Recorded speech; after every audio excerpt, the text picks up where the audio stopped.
good, everybody? Welcome back. Another video. Today we are reviewing Polinate here on the Ethereum blockchain. So stay tuned for this one.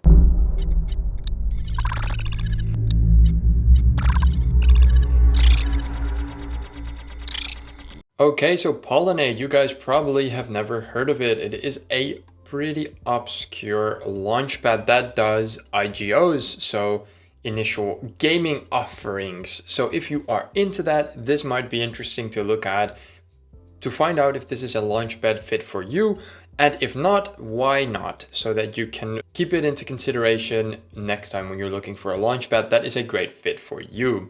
Regardless, please leave a like, subscribe, and join the Discord.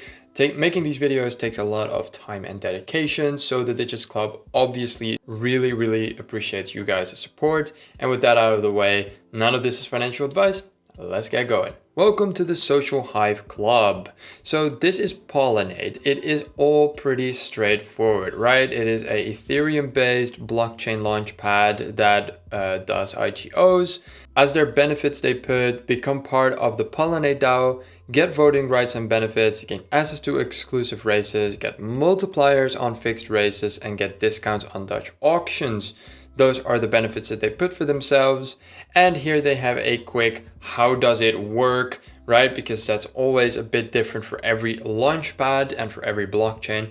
So step one is install your MetaMask and connect it to the Ethereum network. Step two is to make sure you have enough Poly tokens on Ethereum network. Step three would be to connect the Social Hive D app to your wallet. And then last step would be to choose your membership tier and stake the required amount of Poly tokens. So pretty straightforward stuff, right? This is how every launchpad works. So we're not going to go too in depth on it, but essentially, connect your MetaMask, choose the tier you want, stake the tokens you need for it, and get started. Here we have the membership tiers. We have bronze, silver, gold, platinum, and diamond. That is 5 tiers. Then all of the tiers have a DAO membership. Tier number 1 has voting rights and benefits, 1 voting weight, 1.1 multiplier for fixed raise, and 1% discount on Dutch auction raise. Now from here it goes up exponentially. So tier 2 silver will have 2.5 voting weight, 1.25 multiplier for fixed raises, etc, etc. You can go as high as up to 10% discount on the auction raise, a 2.5 multiplier, and a 25 voting weight. So there is a lot of options to pick from. Let's go ahead and grab the calculator to see how much US dollars this would actually cost you. At the time of recording this, Polinate is worth barely anything. It is worth less than a cent. It is worth about 1/10 of a cent. So the calculation would be something like this. And we would do it times, let's say 1,000 for the first tier, which would bring us to just $1 US to get yourself going with the first tier, which is really cheap. And then let's take a look at the most expensive one just for comparison purposes. That is again 1/10 of a cent.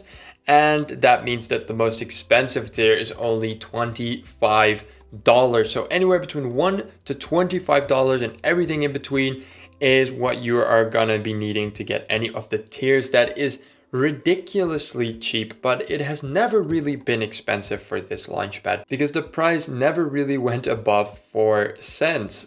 So it has always been a very cheap launchpad with cheap tiers, but because of the bear market and the prices being as they are, it is cheaper than ever to stake your tokens and get a tier. Then over here to their actual homepage, we see, some bees flying around, just some basic designs. It does fit the IGO kind of vibe, but I'm not a massive fan of it per se. Then here we see some of the upcoming projects and their partners. We're going to look at the projects now because, guys, there's not a lot to go on of this launchpad. We do not have a white paper. We do not have a doxed team. We do not have a roadmap. So there's very limited information, which me personally, if you guys watch my reviews, I view that as a negative personally. But we're just going to zoom in on the things that we do have, which are the projects, which we'll get to in a bit. And for now, the partners. So we see that they've partnered up with Polygon and that they have partnered up with Royale. Bunch of others here. We see Nitro, Seascape, Terra Virtua, DaFi, Shark Race Club, and actually a lot of these partners are IGOs that they have launched on their Launchpad. I don't see any very big names that stand out right away, except for maybe Polygon, and they do have a lot of partners. So I'm quite neutral on this, right? It's not like I see some insane names that really take my breath away, but it's also not very bad. So yeah, this is just kind of what it is, you guys. And then before we move over to the projects, I want to show you guys real quick their tokenomics. They are not stated on the website. I actually had to do some digging to find it. It is on their Medium, where they have 1,000 followers. So let's take a look at this. First of all, it is ugly once again. The circle is over here all the way at the bottom. They've done absolutely nothing to make this look remotely nice. The colors are off and are not, with the same design as their website is. So I think this is just lazy work, right? Not enough time put into this at all. They have only put 15% in their team, which is a low. It is on the lower end of team tokenomics. They have 13.5% for the treasury, 16.5% for the token sale. Look at this. You can't even see in the ledger how much they give to the advisors. I'm assuming that it is going to be 5% since it is half the size of this 10% in marketing, but also very lazy, let's see what else. And they have 25% in pollination. Okay, so I'm not a big fan of their tokenomics at all, but this is what it is. So pause the video if you want to look at it a little bit more. There's much more information here on the page, stuff about the public sale, for instance, saying the public sale will take place on Polkastarter. The white paper application closes on 25th of August, 4 p.m. UTC. So for more information, definitely move over to their Medium, and you should be able to find this blog. This is a TGI information with a public sale of $200,000, public sale tokens at 10 million poly. Initial circulating supply is at 31.2 million poly with a market cap TGE of $625,000. Fully diluted valuation would be 20 million and the total raise would 1.45 million. All right, so let's look at their projects. It is all IGOs, so they only do initial gaming offerings, which usually includes games that build on the blockchain, where they will, have NFTs, play to earn type of thing. You guys have probably heard about it. Now, a lot of these kind of projects tend to not do very well. There's a lot of controversy surrounding them a lot of the times. There are some very good and bullish IGOs out there, even in the bear market. But the question, of course, is, does Polinate offer those projects? And we see here, for instance, Legends of Aria, which you guys might actually know as to be a pretty respectable and popular open world RPG. Let's zoom in a little bit on this project to kind of get the look and feel of what kind of projects are on this Launchpad now that we already have all of the basic information about it. So Legends of Aria is actually available on Steam. It has more than 2,000 reviews. It's currently on Mixed, and it never used to be a play to earn or blockchain type of game. It was just an open world MMORPG, but they have basically taken a U-turn. They're now kind of making a split where they keep the vanilla version of the game, but they're also developing a new version, which would then be based on the blockchain. They have a completely separate site and will also make, like I said, the game completely anew. Why they went to do this, we don't know. I dived a little bit deeper into the community of the active player base of Legends of Aria on the vanilla version, and no one really seems to be happy with this decision. It seemingly came out of nowhere. Its player base that they already had didn't want play to earn, right? A lot of them didn't even know what NFTs were. It wasn't the kind of community that wanted something like this. And the positive vibes were very difficult to find. Most people were just sad that the game took this decision, and I couldn't find an actual reason why they took this U-turn. Now, the website and the game look nice, right? It was already a successful game, so it's not too far-fetched to say that this will be a successful project, but with the negative backlash of the community and the fact that there's no real reason why they decided to go for this type of approach, makes me very skeptical. Does this team even know what they're doing? Why did they go for this decision? And if they don't have their community backing them, then who will? So I wouldn't say that I'm bullish on this project. It's a bit of a strange story, and I'll just have to wait and see. But this is one of the projects that is going to be launched here on Polinate to give you a bit of an idea of what kind of IGOs they have. But obviously this is not their only IGO that they've done or are going to do in the future. We also have Shark Race. Now, I like this project a little bit more personally. It is also a play to earn NFT game, obviously with sharks. There's going to be a lot of games. There's going to be staking, NFT collecting, and much more. They have a marketplace with a trading platform for all assets built on BSC. And I've seen a bit more positivity on this project.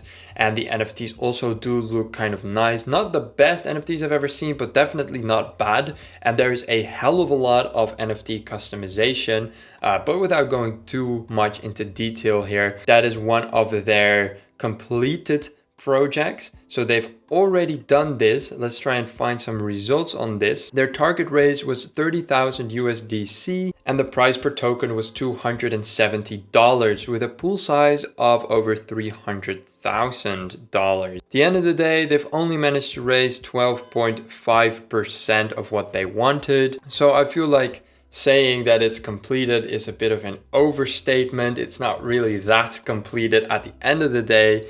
And as you can see here, the race has now ended. So I'm very curious now, are the other projects also finished with a very low raise? Because that would be very important for this review. Well, let's take a look. Let's take a look at these details.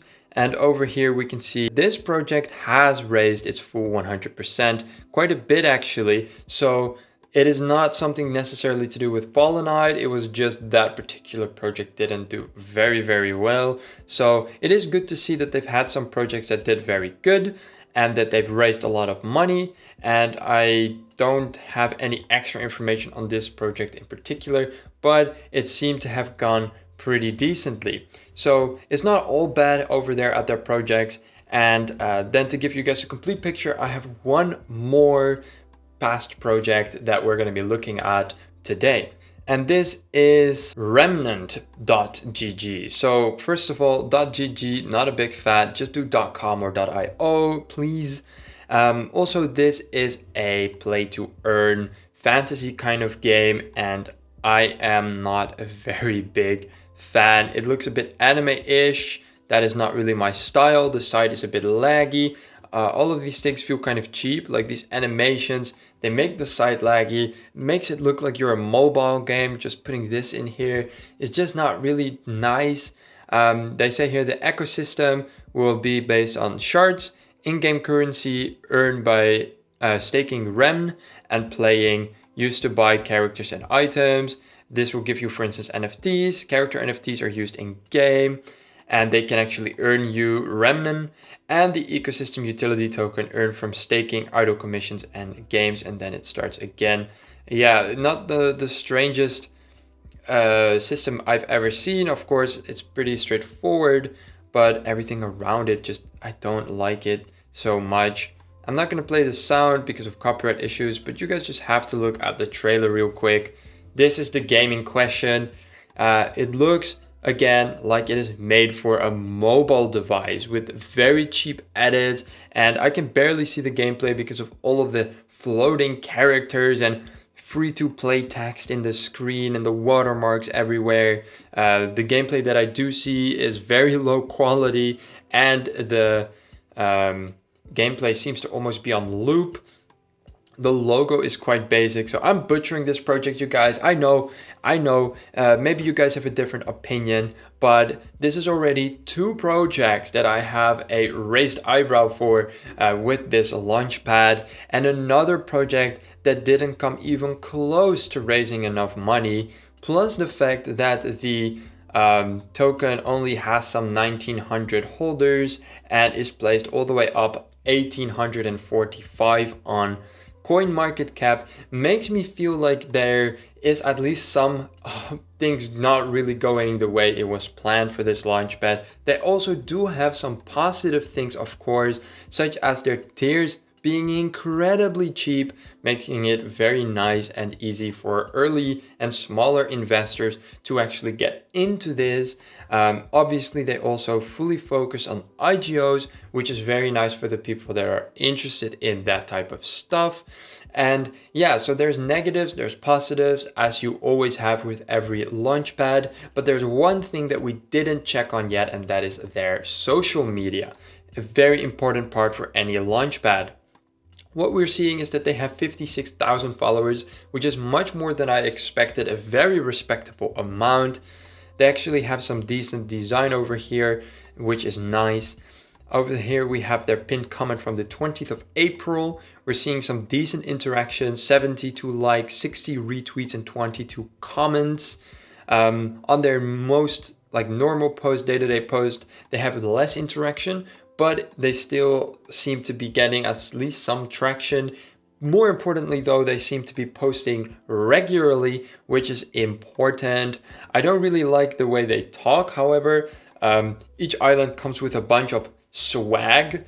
Look, I get it that you're trying to be a bit more playful and all that, but at the end of the day, you're a Launchpad and people invest money into you, and you're launching this project with kawaii in the name, and then you talk with words like swag. Me personally, I don't like that, but then again, you might have absolutely no problem with it, and it might just be a difference of opinion, but that's why it's my personal review and why I give some of my own opinions as well.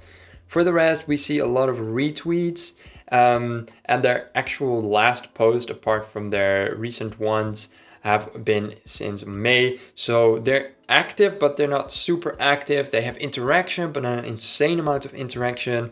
They do have some nice designs and good followers. So again, I'm kind of middle here on this one on their social media. It's not bad, it's not good. They have been part of Twitter since April 2021, which might be a good detail to note. And they also have a Telegram. So those are all, let's call it green flags, right? If they wouldn't have a Telegram, that would be very bad. So they have one, which is very good. I haven't heard anything about it. I didn't join it myself actually. But yeah, just the fact that they have it is of course a positive. All right, you guys, thank you so much for watching to this video. There was not a lot to go off from with this Launchpad. We didn't have a team or a white paper. Obviously, they were quite new, so they didn't have an awful lot of projects. So maybe a bit of a shorter video. We dove a little bit extra deep into the projects and the IGOs than we normally would have. But it is for a good cause, because if you don't have a lot to go off on, you have to zoom in a bit more. So I gave a lot of my own opinions, but of course the point is that you guys draw your own conclusions. So let me know in the comments what your conclusion was on this Launchpad. And yeah, thank you so much for watching. Leave a like and I will see you guys in the next one. Goodbye.